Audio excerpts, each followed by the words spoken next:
Hi, Dan Kerr's DK Analytics. Thanks for tuning in.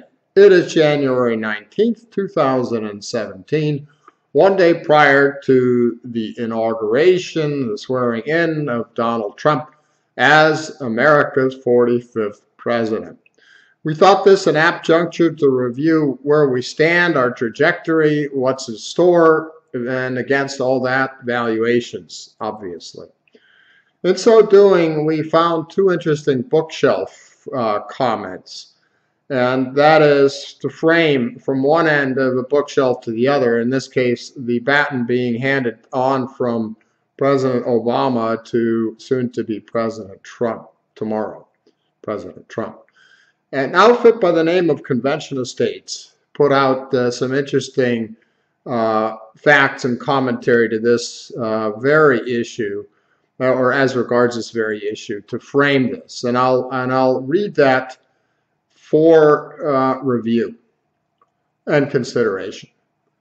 Thomas Jefferson acquired 530 million acres for 15 million, and under the Constitution, relinquished the vast majority of the newly created states and their people and changed the world. This was under President Jefferson.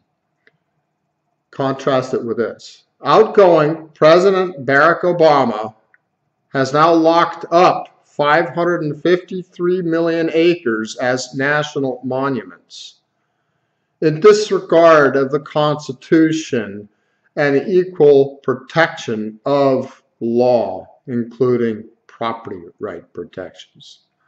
Okay, that's one of Obama's last initiatives.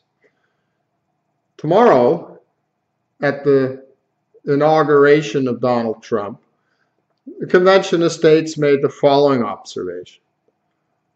Trump might talk about health care or tax reform, or he might seek to give Americans a vision and a hope for the future. He might also go off script and say something more memorable, something no one can expect or predict. While no one knows what he will say, there are a few things we know he definitely will not say. He won't promise to limit his own power constitutionally. He won't commit to eliminating the tyrannical practice of executive orders. And he definitely won't talk about his plan to reduce the power and jurisdiction of the federal government and return it to state legislatures where it belongs. Trump will be president, and he believes he can accomplish much good through federal means. But this country doesn't need more unconstitutional federal solutions. It needs the federal government to step aside and allow the states and the people to assume control of domestic policy. The federal government will never allow this to happen. So those are kind of two bookends, okay? From Obama to Trump, the handoff. My big question is, will it really be all that different? Once one steps back from the noise and the commentaries, and is it going to be that different? And I'm going to argue, unfortunately, and probably not.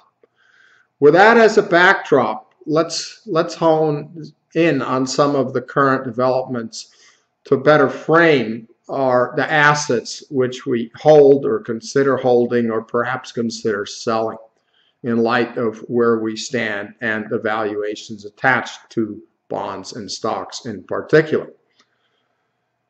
Let me go through some macro/political, geopolitical developments in the U.S. and in a broader sense globally as a recap. Much attention has been paid to a shrinking federal government deficit, shrinking from over $1 trillion to 500 or 600 billion. Let it be known that if the federal government kept its books the way companies have to, the deficit for last fiscal year would have been in excess of $1 trillion. This is the same thing for years prior. In 15, 14, 13, we saw shrinkage of the federal government's announced deficit at the federal level.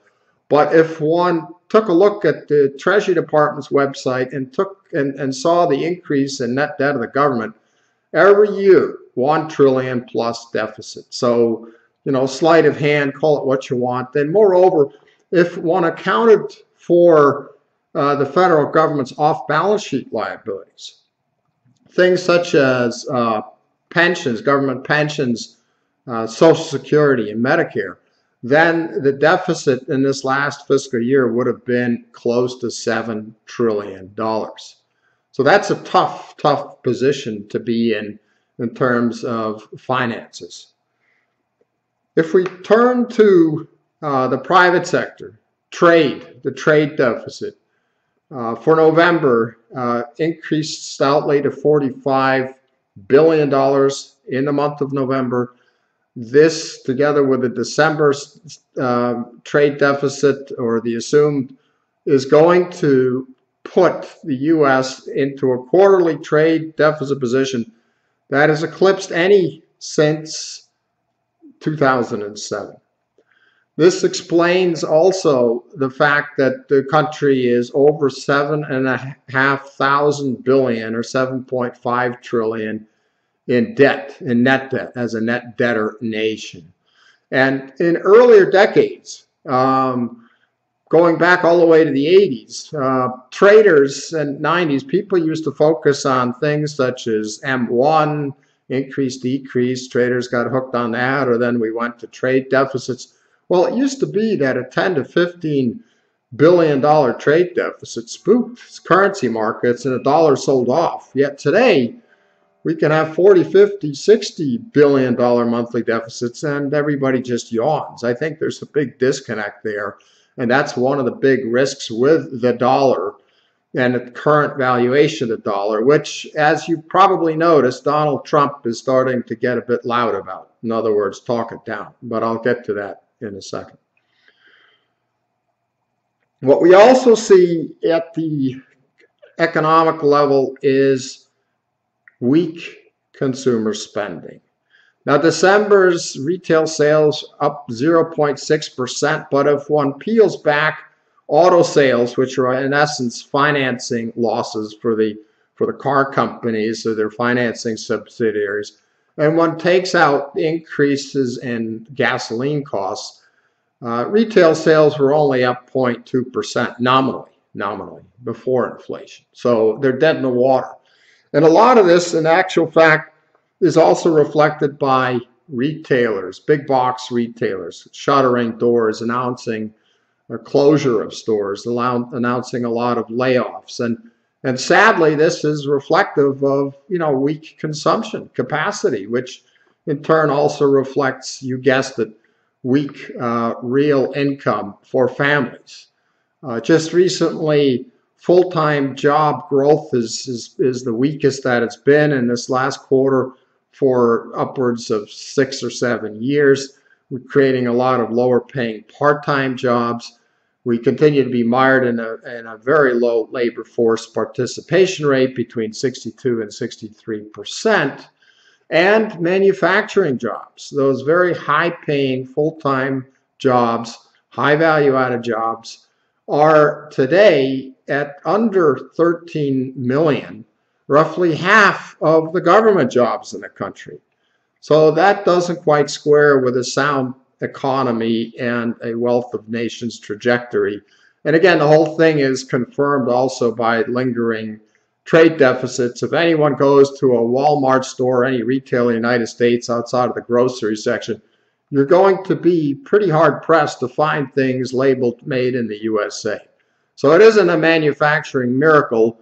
It's actually a manufacturing nightmare with a big long shadow that it casts on consumption power and vitality of the economy as a whole, because the manufacturing sector is incredibly important. Furthermore, on the weak consumer, and just to round this out, today there are over 43 million Americans on food stamps compared to 25 million in 2008 before Obama was elected.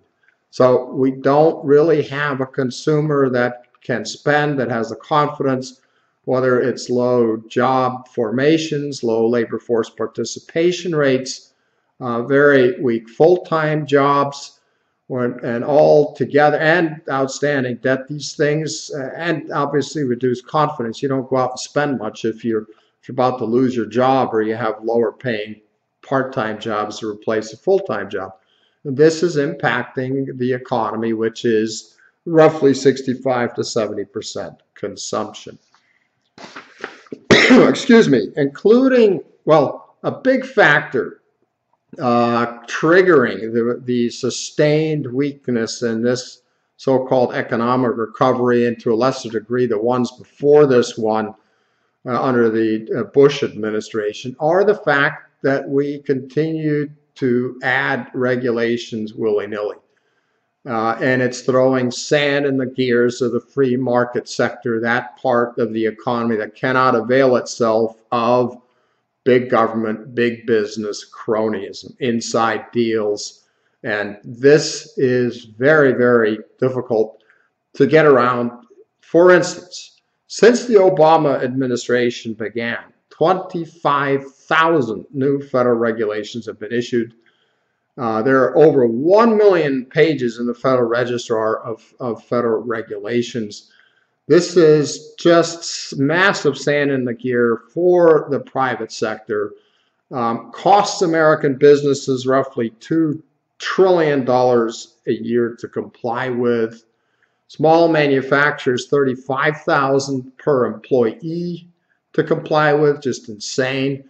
And since 1949, the increased regulations that are on the books have been estimated by various outfits to have reduced American GDP by $27 trillion, right?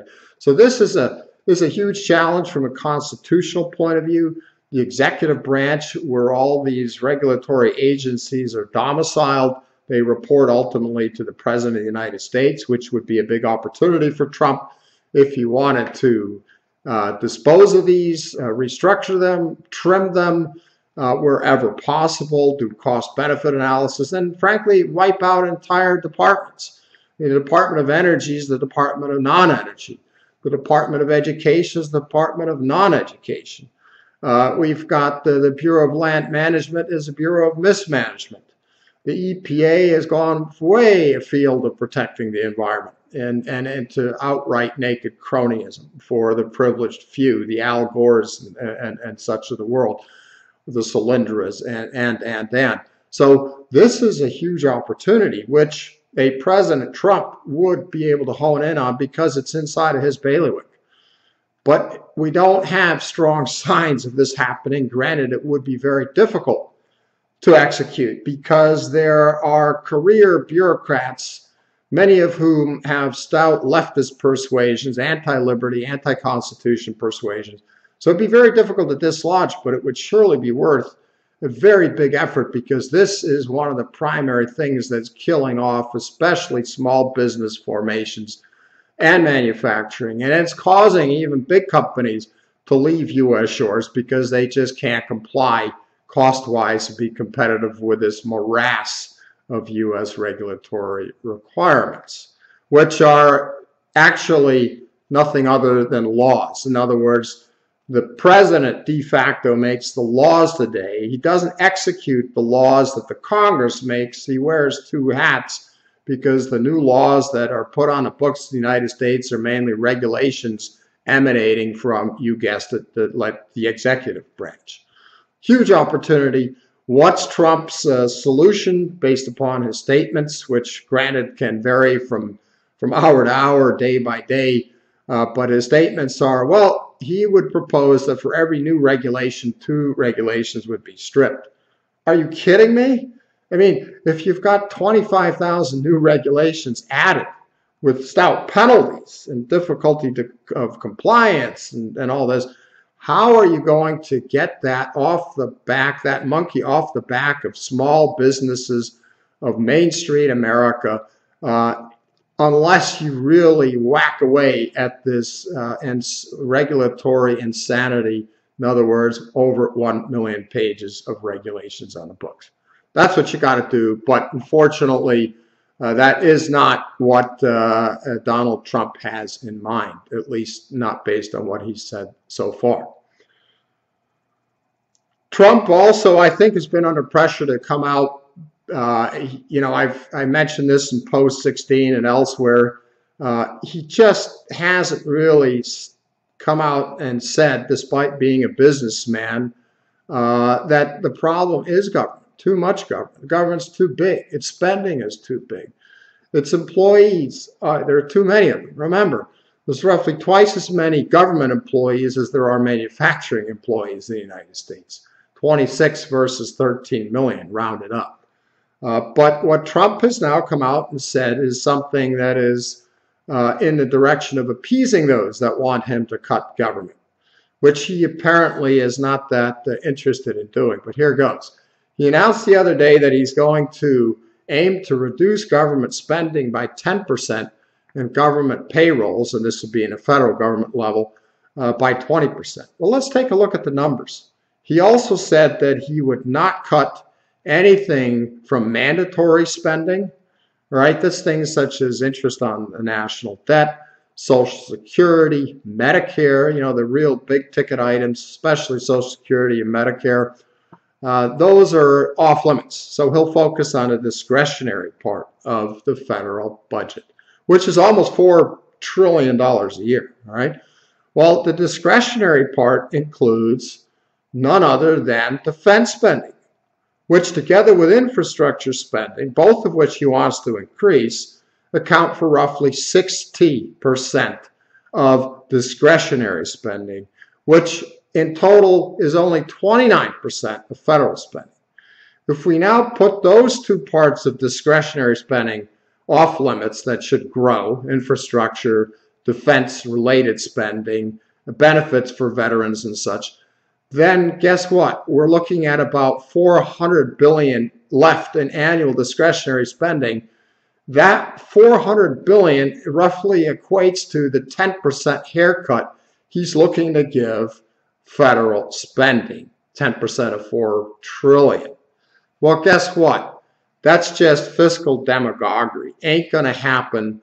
And what Donald Trump would need to do if he was serious here would be to take every department across the line and reduce it by 10, 15, 20%, and then shrink the resulting positions, and especially target unnecessary and unconstitutional administrative agencies for closure. But again, there's discussions, there's promises, and then there's reality, and they don't match up. Let's talk about the GOP. The GOP, the Republican Party, controls not only all the most of the state legislatures, but as you well know, the federal government. And these same boys and girls that said they were going to, they want the mandate to get rid of Obamacare. Paul Ryan and other people said they were going to be able to take it off the books. After all, they are the legislators. They have the power of the purse, one would think, based on the Constitution at any rate. These same Republicans are more Republicans in name only. It's not the party of Lincoln anymore. They are revisiting earmarks, which in essence allows them to load up, to pork up omnibus spending bills that are up to thousands of pages in length. And every pork item or every favor to a local constituent, whether it's a wife or a husband or a business partner, they can direct funds in a direction that will benefit local real estate projects and put it into these omnibus bills via earmarks. Again, this is the antithesis of returning to fiscal sanity and to truly constitutional and ethical government. So whether it's Donald Trump by and large or the GOP in general, they seem to be pretty comfortable to carry forward the Democratic playbook, but just take ownership of it. Speaking of earmarks and the related cronyism that I just mentioned, think of Trump's cabinet appointments. Think of his famous words of draining the swamp. Well, as you know, a lot of his cabinet picks are Goldman Sachs. He chided Ted Cruz or Heidi Cruz for working at Goldman Sachs, and that Goldman was part of the problem and the cronyism. Well, guess what? Donald Trump's cabinet appointees are typically the very swamp monsters that inhabit the TC swamp. The cronies that in essence get to do business that without fully complying with the rules and laws or regulations the rest of us have to, and get contracts that other people can't. It just so happens that Donald Trump just elected, or a couple days ago, Wilbur Ross to the position of Commerce Secretary. Now, this is a vulture capitalist, but also a crony capitalist of the sort that inhabit that terrible swamp that Donald Trump wants to drain instead of fill with swamp monsters. Well, Wilbur Ross, the vulture capitalist, has picked the bones of dead steel and textile companies, bought them for a song, went into bankruptcy protection, jettisoned pension liabilities, defined benefit liabilities, onto the taxpayer, so reduced cost structure, and then he got favoritism through trade barriers that were raised in the Bush administration, and I imagine the Obama administration as well. I'm not sure about that. But this gentleman is the epitome of what is not functional in terms of a free market capital system, a free market system that has intact property rights and the rule of law. People are treated the same regardless of their rank, right? Wilbur Ross is Donald Trump's pick to head commerce. Wilbur Ross is someone that believes in 5-year plans, that thinks that we didn't go far enough in supporting Solyndra. So this is sadly the continuation of the status quo and the very policy that got us into the trouble we're in with declining productivity, with erosion of private property rights, with money printing, with green cronyism, on and on and on. So these people are what constitute both the majority of Donald Trump's cabinet and obviously the people that hold power in Washington, D.C., in the Congress, the Republicans in name only crowd, the Republican leaders, if you will, that are comfortable with a consensus, the status quo. If we look at tariffs, I mean, if you erect tariffs or you're into Hooverism, all right, you're into raising tariffs, punishing exporting companies or nations that export to the United States via their companies, you're really dealing with actually another form of cronyism. Why? Because the American consumer ends up paying the bill, the government gets to collect more taxes, the foreign entity is shut down. But what really escapes the real issue, it isn't tariffs that work. We know historically Hooverism does not work. It can cause or precipitate a global trade war and a huge depression. We know what works is being open for business at home, cutting back on regulatory insanity, litigation insanity, simplifying the tax code, making it less political. These are the things that have historically worked and still do, but this is not apparently where the focus is going to be for Donald Trump, which is why I say he's handing off, President Obama's handing off the baton to Donald Trump. But I'd argue that one could say it's more of the same in many ways, not always, than it is different. And thus, a bit depressing, but reality 101 does shine through when one looks closely enough. Donald Trump's trade war saber-rattling, tariff-raising saber-rattling is very dangerous. Case in point, he wants to take U.S. companies that import goods from overseas, cost of goods sold, and not allow that to be a cost which they can deduct from their income tax return. So this is going to impact the Walmarts of the world. It's going to impact the car companies, which have extensive parts that are built overseas. It's going to impact the Boeings of the world. The Dreamliner, a huge portion of it is built in Italy and Japan. So now these companies are not going to be able to consider cost of goods sold or imported parts or finished goods that they sell here in America as a tax deductible expense. So they're going to have to pass it on to, you guessed it, Joe Consumer. And Joe Consumer is very hurting. Well, he's already hurt by poor job formations, high debt, and low labor force participation rate, and Obamacare, which is as much as an average mortgage payment nowadays. So he is not very capable of paying up. This is going to add to inflation. In many cases, there are not suitable, strong or stout domestic competitive producers. So the government increases its revenue. The consumer has to pay more.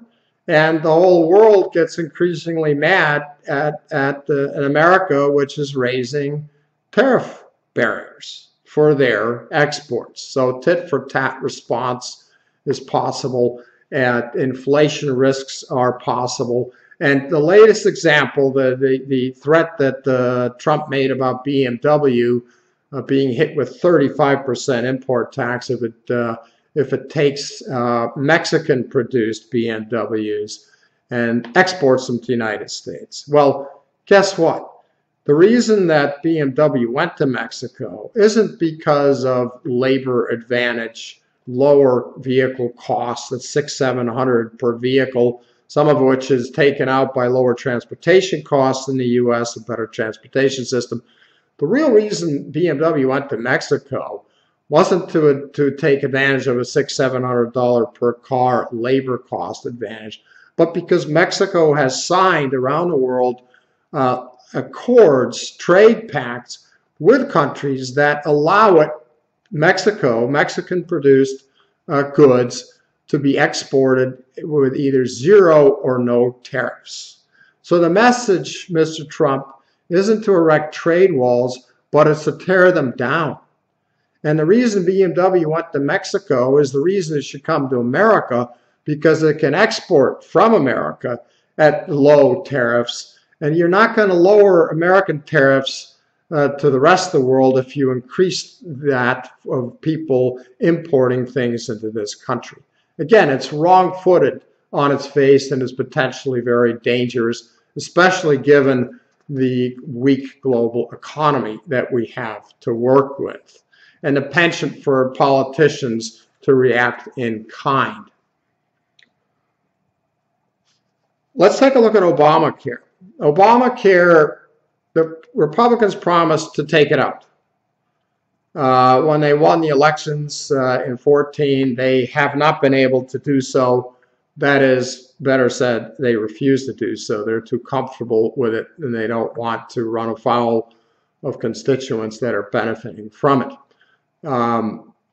So they want to, in essence, not strip it from the books, but what they need to do is assume ownership under the guise of improved and better.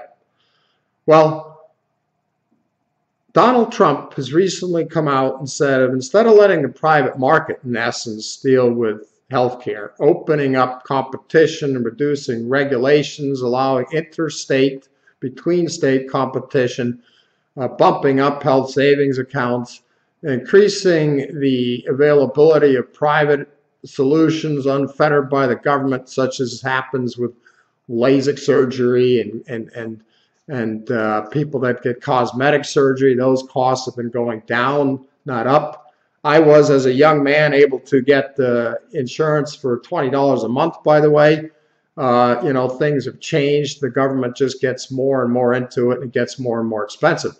But Donald Trump is promising, get this, Obamacare redone in essence. That'll be lower premium-wise, have lower co-pays, lower self-pays, and less deductibles.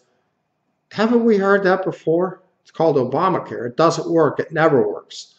Governmental programs always are poor allocators of resources, are too costly, too bureaucratic, and shut down private market solutions, which are much more efficient and also affordable. So that's not a good sign. And no government program ever brought into existence has ever, over time, gone down in the budget it requires. It always goes up, and that's the problem. That's why we're running trillion-dollar plus trade deficits that could morph to $2 trillion fairly quickly, given a recession or given what Donald Trump wants to do with government spending and reduced corporate taxes.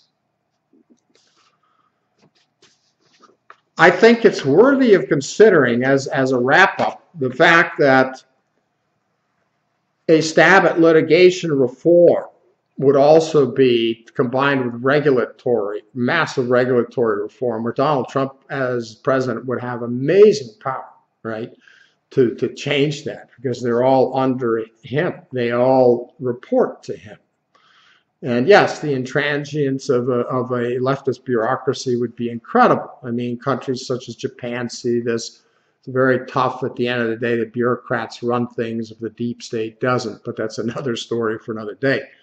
But Donald Trump could also go, at least in a bullet pulpit sense, he has He has the ability to orate at the bully pulpit level the need to reform litigation. And he could do this as well, to really open up, to make America open for business again.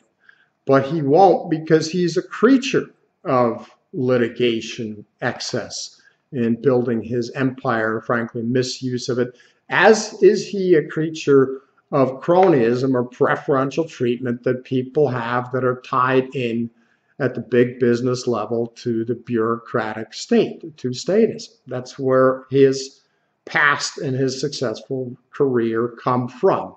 So not exactly the figure to go at this in a way that would open up America for business again. Last but not least, Trump is repeating his oft-stated mantra on the campaign trail of the dollar's too high, the dollar's too high. We have to browbeat the dollar lower. Well, this, as you know, is something that when one combines global debt at $230 trillion, 3.5 to 4 times global GDP, when one combines huge government deficits in many nations, when one combines productivity heading south, when one combines other nations in trade wars, or better said, currency devaluation wars, and America throws its hat into the ring, and the Fed at some point is going to have to unleash QE4, then we're looking at a possibly increasingly stout currency devaluation storm. And that, together with the debt, the money printing, the move away from the rule of law, and lower productivity and huge aging society issues, they're tied at the hip. The misallocations, thanks to, in essence, central bank bubble economics, will eventually, or possibly in very short order because we're overdue for a recession, pull down very substantially valuations of bonds and stocks, which are utterly disconnected from return economics, from return sense, from common sense. You don't get anything for holding bonds, yet the default and monetary inflation risks are higher than ever. You're paying 25 times S&P 500 GAAP trailing 12-month earnings, yet the economy is getting weaker, and the earnings are very artificially engineered through stock buybacks instead of top-line growth, which is down about 30%. in real terms, adjusted for stock buybacks over the last 8 years or so.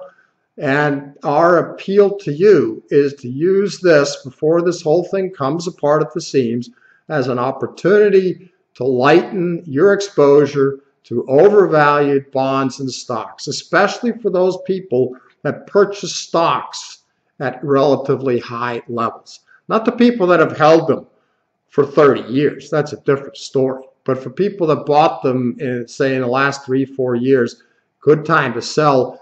And bonds could be the worst investment at all. They've been in a 35-year bull market. And as I said, there is no relationship to the risks you're taking when one looks at the returns. It is truly junk bonds without any returns or inflation protection. That's the only way to say it.